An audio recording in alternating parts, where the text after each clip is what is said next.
इंदौर में मंगलवार को आयोजित जन सुनवाई में पुलिस कमिश्नर संतोष कुमार सिंह ने 85 आवेदनों पर सुनवाई की। अधिकांश शिकायतें पारिवारिक विवाद, पैसों का लेन देन, फाइनेंशियल फ्रॉड और जमीन विवाद से जुड़ी शिकायतें थी। कमिश्नर ने प्रत्येक आवेदक की समस्या को व्यक्तिगत रूप से सुनकर संबंधित अधिकारियों को तत्काल कार्रवाई के निर्देश दिए। साथ ही नागरिकों को भरोसा दिलाया है कि पुलिस हर समस्या के समाधान के लिए प्रतिबद्ध है। इंदौर में पुलिस कमिश्नर संतोष कुमार सिंह ने मंगलवार को यातायात जागरूकता डिजिटल रथ को हरी झंडी दिखाकर रवाना किया। यह रथ शहर के प्रमुख चौराहों पर भ्रमण कर लोगों को सड़क सुरक्षा नियमों के प्रति जागरूक करेगा। इस रथ के माध्यम से डिजिटल स्क्रीन, ऑडियो विजुअल माध्यम और लघु फिल्मों के जरिए संदेश दिए जाएंगे। अधिकारियों ने नागरिकों से हेलमेट पहनने और नियमों का पालन करने की अपील की है। इंदौर में ट्रैफिक प्रहरी अभियान के अंतर्गत नागरिकों की भागीदारी लगातार बढ़ रही है। पुलिस कमिश्नर संतोष कुमार सिंह ने सराहनीय कार्य करने वाले ट्रैफिक प्रहरी रीना पुरोहित, डॉक्टर समीर खान, पीयूष लोधवाल और अशफाक अली को सम्मानित किया। अब तक 3,557 नागरिक इस अभियान से जुड़कर शहर के चौराहों पर यातायात प्रबंधन में अपना सहयोग दे रहे। पुलिस ने अधिक से अधिक लोगों से इस अभियान से जुड़ने की अपील की है। इंदौर में हेलमेट पहने सुरक्षित रहे अभियान के तहत ट्रैफिक पुलिस लगातार जागरूकता कार्यक्रम चला रही है। पुलिस कमिश्नर संतोष कुमार सिंह की अगुवाई में अब तक 29 कार्यक्रम आयोजित किए जा चुके हैं, जिनमें 4,150 से अधिक हेलमेट वितरित किए जा चुके हैं। पलासा चौराहा पर हुए कार्यक्रम में नियमों का उल्लंघन करने वाले वाहन चालकों के पहले चालान बनाए गए और उनसे अर्थदंड वसूल किया गया। बाद में उन्हें सुरक्षा का महत्व समझाते हुए हेलमेट पहनाए गए। वहीं जिम्मेदार चालकों को सम्मानित भी किया गया। इंदौर शहर में लोगों के बीच ट्रैफिक नियमों की जागरूकता को फैलाकर उनको इसके बारे में जागरूक करके लगातार ट्रैफिक व्यवस्था को और सुदृढ़ करने के लिए और बेहतर करने के लिए ट्रैफिक पुलिस इंदौर और इंदौर पुलिस प्रयासरत है। जैसा आप सभी लोगों को पता है कि पिछले कई महीनों से लगातार हम लोग इंदौर शहर में ट्रैफिक नियमों के पालन के प्रति लोगों को जागरूक कर रहे हैं और ऐसे लोग जो ट्रैफिक नियमों का पालन नहीं करते हैं और रास्ते पर खुद और अपने साथ चलने वाले लोगों को भी उनके इस प्रकार के नियम नहीं पालन करने का कई बार दुष्परिणाम देखना पड़ता है। उनके विरुद्ध हम कार्रवाई भी कर रहे हैं। इसी कार्यक्रम को और आगे बढ़ाते हुए आने वाले दिनों में लगातार इस तरह की हम कार्रवाइयाँ करते रहेंगे, लोगों को नियमों के प्रति जागरूक करते रहेंगे और जो नियम तोड़ेंगे उनको ये और जो इन्फोर्समेंट की हमारी कार्रवाई वो हम करते रहेंगे। इस दिशा में लोगों को हेलमेट पहन के अपने आप को सुरक्षित रख सकते हैं। कैसे दोपहिया वाहन के जो चालक हैं हेलमेट पहन के अपने आप को बेहतर तरीके से सुरक्षित कर सकते हैं, उसके लिए जागरूकता रैली ट्रैफिक पुलिस। इंदौर में जनता की बात पुलिस के साथ पहल के तहत विभिन्न थाना क्षेत्रों में मोहल्ला बैठकों का आयोजन किया जा रहा है। पुलिस अधिकारियों ने आम जन से संवाद कर उनकी समस्याएं सुनी और समाधान का आश्वासन दिया। इस दौरान साइबर अपराध, नशे से दूरी और यातायात नियमों के पालन को लेकर भी जागरूक किया जा रहा है। साथ ही हॉट स्पॉट और शेडो एरिया में सघन चेकिंग, ड्रोन पेट्रोलिंग कर असामाजिक तत्वों पर लगातार निगरानी रखने के साथ ही उनके खिलाफ कार्रवाई भी की जा रही है। इंदौर के कंजर मोहल्ला क्षेत्र में दंगा करने वाले आरोपियों के विरुद्ध थाना छतरीपुरा पुलिस ने सख्त कार्रवाई की है। पुलिस ने मामला दर्ज कर त्वरित कार्रवाई करते हुए आरोपी संजय उर्फ सूरज, ईशा, रोनित, शुभम, पंकज राठौड़, अमन राठौड़, चांदनी राठौड़, मोहित राठौड़, अंकित राठौड़ एवं सीमा राठौड़ को गिरफ्तार कर उनका जुलूस निकाल दिया। थाना छतरीपुरा प्रभारी संजय श्रीवास्तव ने जानकारी देते हुए बताया कि सभी आरोपियों पर वैधानिक धाराओं के तहत प्रकरण कायम किया गया है। क्षेत्र में शांति व्यवस्था बनाए रखने के लिए लगातार निगरानी की जा रही है। इस कार्रवाई से क्षेत्र में कानून व्यवस्था मजबूत होने का संदेश भी गया है। इंदौर में नगर निगम ने अवैध निर्माण के खिलाफ सख्त कार्रवाई करते हुए मंगलवार को साउथ तोड़ा क्षेत्र में निर्माणाधीन भवन के अवैध हिस्सों को जमींदोज कर दिया। करीब 3,000 स्क्वायर फीट में हो रहे निर्माण में नियमों की अनदेखी सामने आने पर टीम जेसीबी के साथ पहुंची थी और जांच में अनियमितताएं मिलने पर भारी पुलिस बल की मौजूदगी में कार्रवाई को अंजाम दिया गया। भवन अधिकारी गीतेश तिवारी ने कहा कि नियमों के उल्लंघन पर आगे भी सख्त कार्रवाई जारी रहेगी। कार्रवाई हो रही है, किस तरह की कार्रवाई है? ये जो यहाँ पर जिनका ये भवन है मोहम्मद शरीफ और रफीक सिद्दीकी, उनके द्वारा स्वीकृति के विपरीत निर्माण कार्य होना पाया गया है। कितना निर्माण इनकी भूखंड की साइड जो है वो 3,000 स्क्वायर फीट है, जिस पर इनके द्वारा G+3 का निर्माण कार्य किया गया है। और जो इनका ग्राउंड फ्लोर पर जो पार्किंग दर्शित है वहाँ पर भी दुकानें निर्मित की, कमरे निर्मित किए गए हैं, तो इनकी हटाने की कार्रवाई की जा रही है। और फ्रंट एमओएस जो है वो भी इनके द्वारा कवर किया गया है, तो उसको हटाने की कार्रवाई नगर निगम।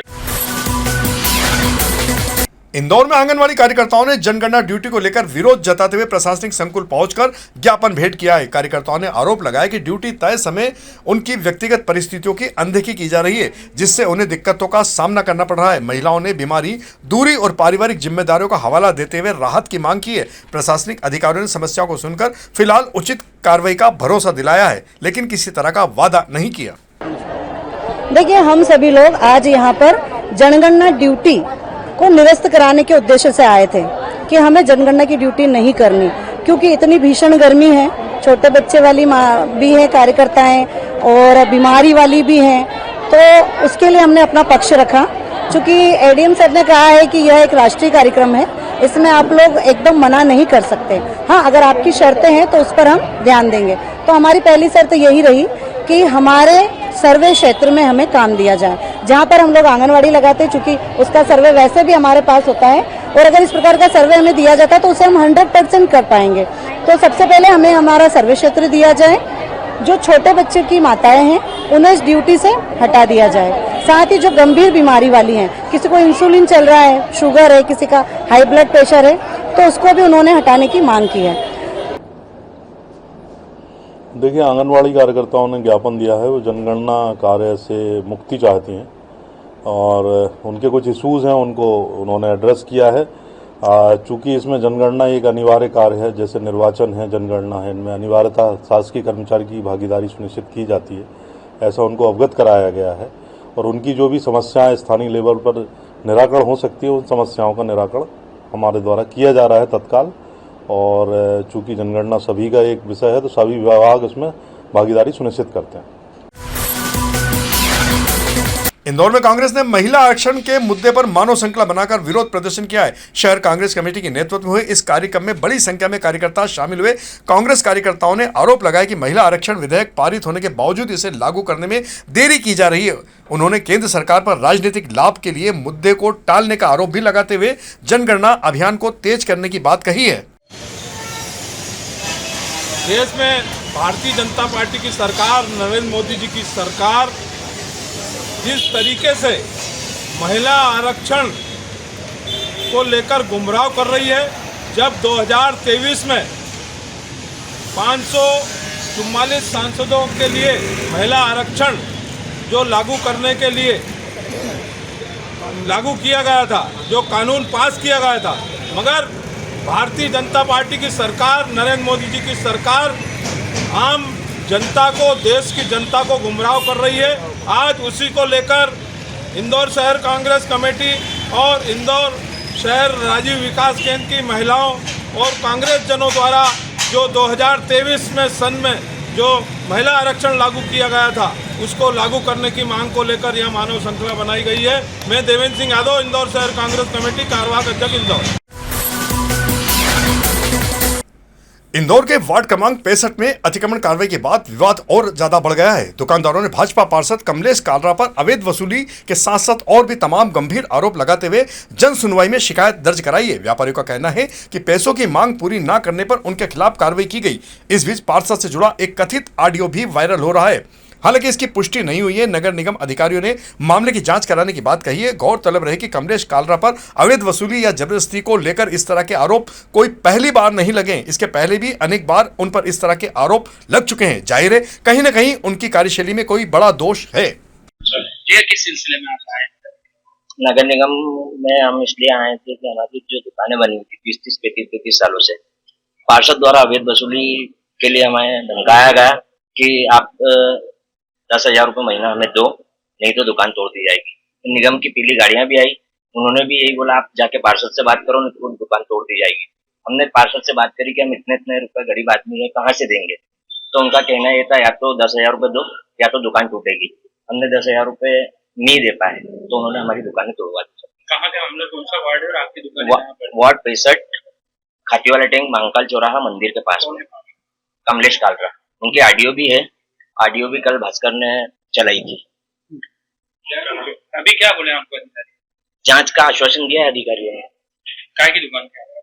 हमारी दुकान थी एक सची पॉइंट था और भैया की प्रेस की है, इनकी चाय की दुकान है, इनके कपड़े पे रंग करने की 7 दुकानें। क्या बोल के तोड़ा गया? पैसे नहीं दोगे तो दुकान टूटेगी। फिर उन्होंने अवैध बताया कि क्या बताया? कुछ भी नहीं, अच्छा, कौन आया था? निगम की रिमूवल कार्रवाई है। ठीक, आपका नाम? विजय चौहान।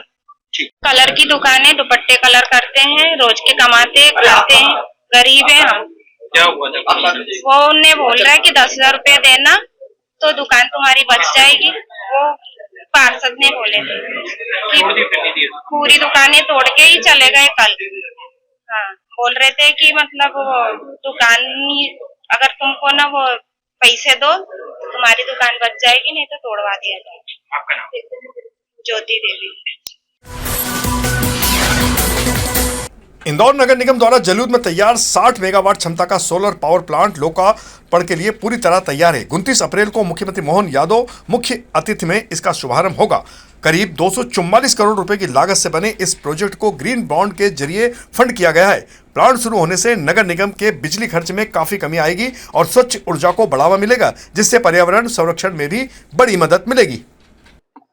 देश का पहला ऐसा सोलर पार्क जो पब्लिक इशू से बनाया गया, जनता के सहयोग से करीब 300 करोड़ में 660 मेगावाट का 60 मेगावाट का सोलर पार्क हमारा बन के तैयार है, जिससे जनरेशन भी शुरू हो गया है।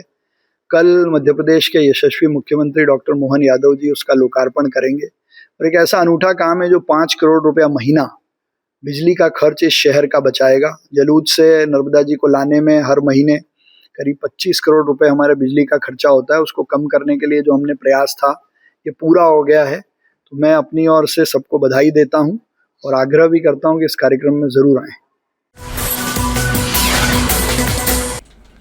इंदौर के चौथराम स्कूल में आयोजित a forward step the with mayor कार्यक्रम के तहत महापौर पुष्पित भार्गव ने मंगलवार को छात्रों से स्वच्छता पर संवाद किया। उन्होंने बच्चों की समझ परखने के लिए सवाल भी पूछे, जिसमें छात्रों ने बड़ी भागीदारी निभाई। शहर की सफलता का मुख्य कारण बताया। महापौर ने कचरा पृथक्करण, सीवरेज प्रबंधन और जल संरक्षण के महत्व को सरल भाषा में समझाया। उन्होंने बताया कि स्वच्छता का एक आदत और सामूहिक जिम्मेदारी है, जिसे हर नागरिक को अपनाना चाहिए। कार्यक्रम में छात्रों ने भी सक्रिय भागीदारी निभाई। देखिए, इंदौर देश में सफाई में नंबर 1 अगर है तो उसमें सबसे बड़ी भूमिका हमारे शहर के बच्चों की है, जो खुद भी सफाई रखते हैं और दूसरों को टोकते भी हैं। और इस बार विशेष रूप से हर स्कूल में, कॉलेज में जाकर बच्चों के साथ सफाई पे संवाद एक हमारा प्रमुख काम है। आज इंदौर के बहुत प्रतिष्ठित चौथराम स्कूल के बच्चों के साथ स्वच्छता संवाद, अपने शहर को जानने के लिए स्टेप फॉरवर्ड विथ मेयर का आयोजन हमने किया था। इसमें बच्चों ने बहुत अच्छे प्रश्न पूछे, अपने शहर के प्रति उनका जो भाव है वो भी देखने को मिला। मैं आपके माध्यम से इंदौर शहर के सभी बच्चों से आग्रह कर रहा हूँ कि शहर को 9वीं बार नंबर 1 बनाने में सफाई के हमारे जितने पैरामीटर्स हैं उनको वो खुद भी फॉलो करें और अपने घर में अपने परिवार वालों को भी फॉलो कराएं। मैं विशेष रूप से चौथराम स्कूल एडमिनिस्ट्रेशन का धन्यवाद करता हूँ कि अपने शहर के लिए ये सुंदर आयोजन उन्होंने अपने कैंपस में किया।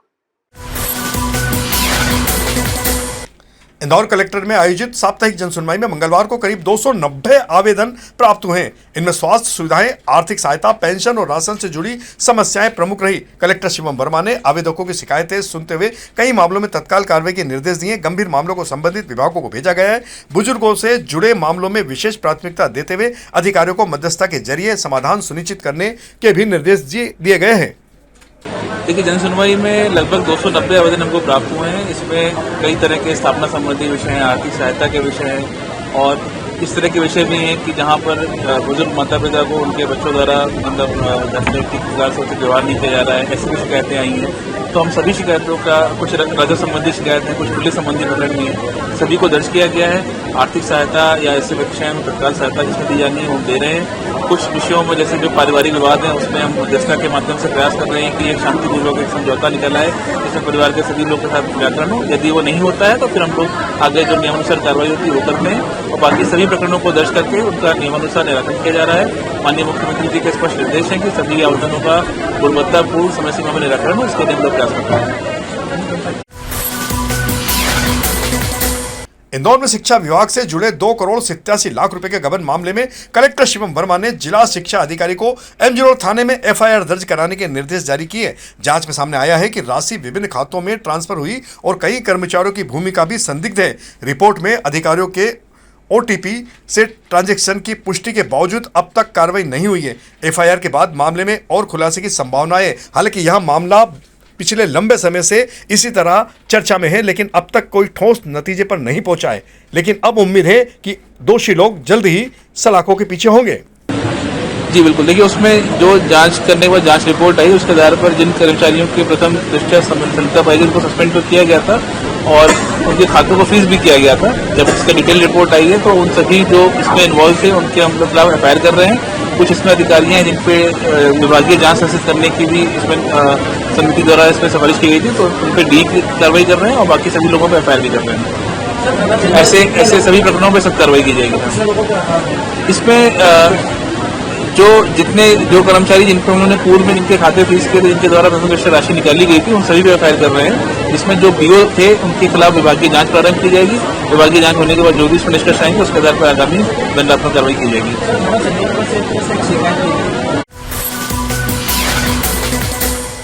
जूनियर इंदौर थाना पुलिस ने वाहन चोरी के मामले में बड़ी सफलता हासिल करते हुए आरोपी विशाल पिता अजय उटवाल को गिरफ्तार किया है। पुलिस ने आरोपी के कब्जे से चोरी के 4 दोपहिया वाहन बरामद किए हैं।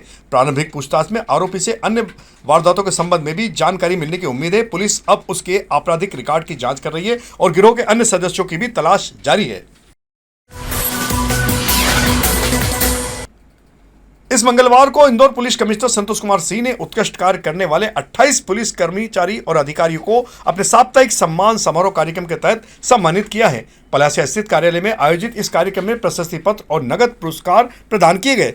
इनमें नाबालिग अपहरण कांड का खुलासा कर बच्चे को सकुशल छुड़ाने वाली टीम के 17 पुलिसकर्मी शामिल है। इसके अलावा ड्रग तस्करी, अंधे कत्ल और वाहन चोरी के मामले में सफलता पाने वाले पुलिस कर्मियों को भी सम्मानित कर उनका उत्साहवर्धन किया गया है।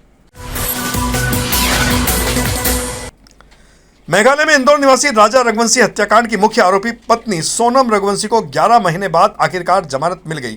शिलांग की अदालत ने सुनवाई के बाद यहां राहत दिए। सोनम को 10 जून 2025 को गिरफ्तार किया गया था और तब से वह जेल में बंद थी। उस पर पति की हत्या की साजिश और संलिप्तता का आरोप है। लंबे समय से चल रही कानूनी प्रक्रिया के बाद कोर्ट ने उन्हें शर्तों के साथ जमानत मंजूर की है। मामले में अन्य पहलुओं की जांच अभी भी जारी है और पुलिस आगे की कार्रवाई में जुटी हुई है। इसमें सोनम को जमानत मिली है। इसके अंदर है जमानत सोनम को कल ही मिल चुकी थी इसके अंदर, और आज सोनम को बरी किया जाएगा, मतलब बरी अपने जेल से छोड़ा जाएगा अंदर। और ये बातचीत जो है मुझे वहाँ के वकील साहब जो है उनके थ्रू मुझे मालूम पड़ी इसके अंदर है, और वहाँ के जो डीएसपी साहब जो थे दास सर, उनके थ्रू मुझे मालूम पड़ा है। तो इसमें सोनम को जमानत मिल चुकी है। जमानत मिली थी?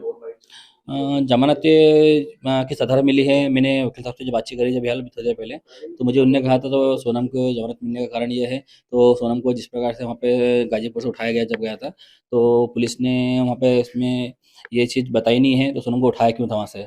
तो इसी चीज़ पे जो है सोनम के वकील जो है उसने इसी बात पे बहस करते हुए जो है उसमें कहा है, तो भारतीय संविधान द्वारा जो है किसी व्यक्ति को कभी कहीं से गिरफ्तार करते हैं तो उसको बताना पड़ता है तो गिरफ्तार क्यों किया गया था। इस बार पे उसने सोनम ने जमानत ली है। आपके जो वकील थे उन्होंने क्या करते पेश किए थे? सांवेर विधानसभा क्षेत्र में बदहाल सड़कों को लेकर ग्रामीणों में जमकर आक्रोश व्याप्त हो चुका है। ग्राम कदवाली खुर्द से मंडलावदा तक की सड़क इतनी जर्जर हो चुकी है कि पैदल चलना भी मुश्किल हो गया है। आए दिन वाहन चालक हादसों का शिकार हो रहे हैं। मंगलवार को भी एक बाइक सवार गिरकर गंभीर रूप से घायल हो गया। स्थानीय लोगों का कहना है कि कई बार शिकायत के बावजूद सुधार नहीं हो रहा है। यहाँ तक कि मंत्री जी को भी शिकायत की, लेकिन वे भी ध्यान देने को तैयार नहीं है। इस मामले में कांग्रेस नेता हंसराज मंडलोई ने जानकारी देते हुए बताया कि सड़क की स्थिति बहुत खराब है। जिम्मेदार लोग लंबे समय से लापरवाही कर रहे हैं। आम जनता जल्द सड़क मरम्मत की मांग कर रही है। और अंत में कार्टून झूठ ना बोले। हमारे लोकप्रिय सांदैनिक समाचार पत्र दैनिक दोपहर के कार्टूनिस्ट जयंत लाखे के द्वारा अपनी कला के माध्यम से एक खास विषय पर कार्टून के माध्यम से कुछ संदेश दिया गया है, जिसे आप स्वयं देखें और आनंद उठाएं। तो यह थी हमारी आज की प्रमुख खबरों का सिलसिला आगे भी जारी रहेगा। इंदौर से जुड़ी ताजा और महत्वपूर्ण जानकारी के लिए आप हमारे दोपहर न्यूज चैनल से लगातार जुड़े रहने के लिए सबसे पहले इसे सब्सक्राइब करें। यदि आपके पास भी कोई महत्वपूर्ण खबर या जानकारी हो तो आप दोपहर न्यूज चैनल पर दिए गए नंबर के माध्यम से संपर्क कर सकते हैं। धन्यवाद।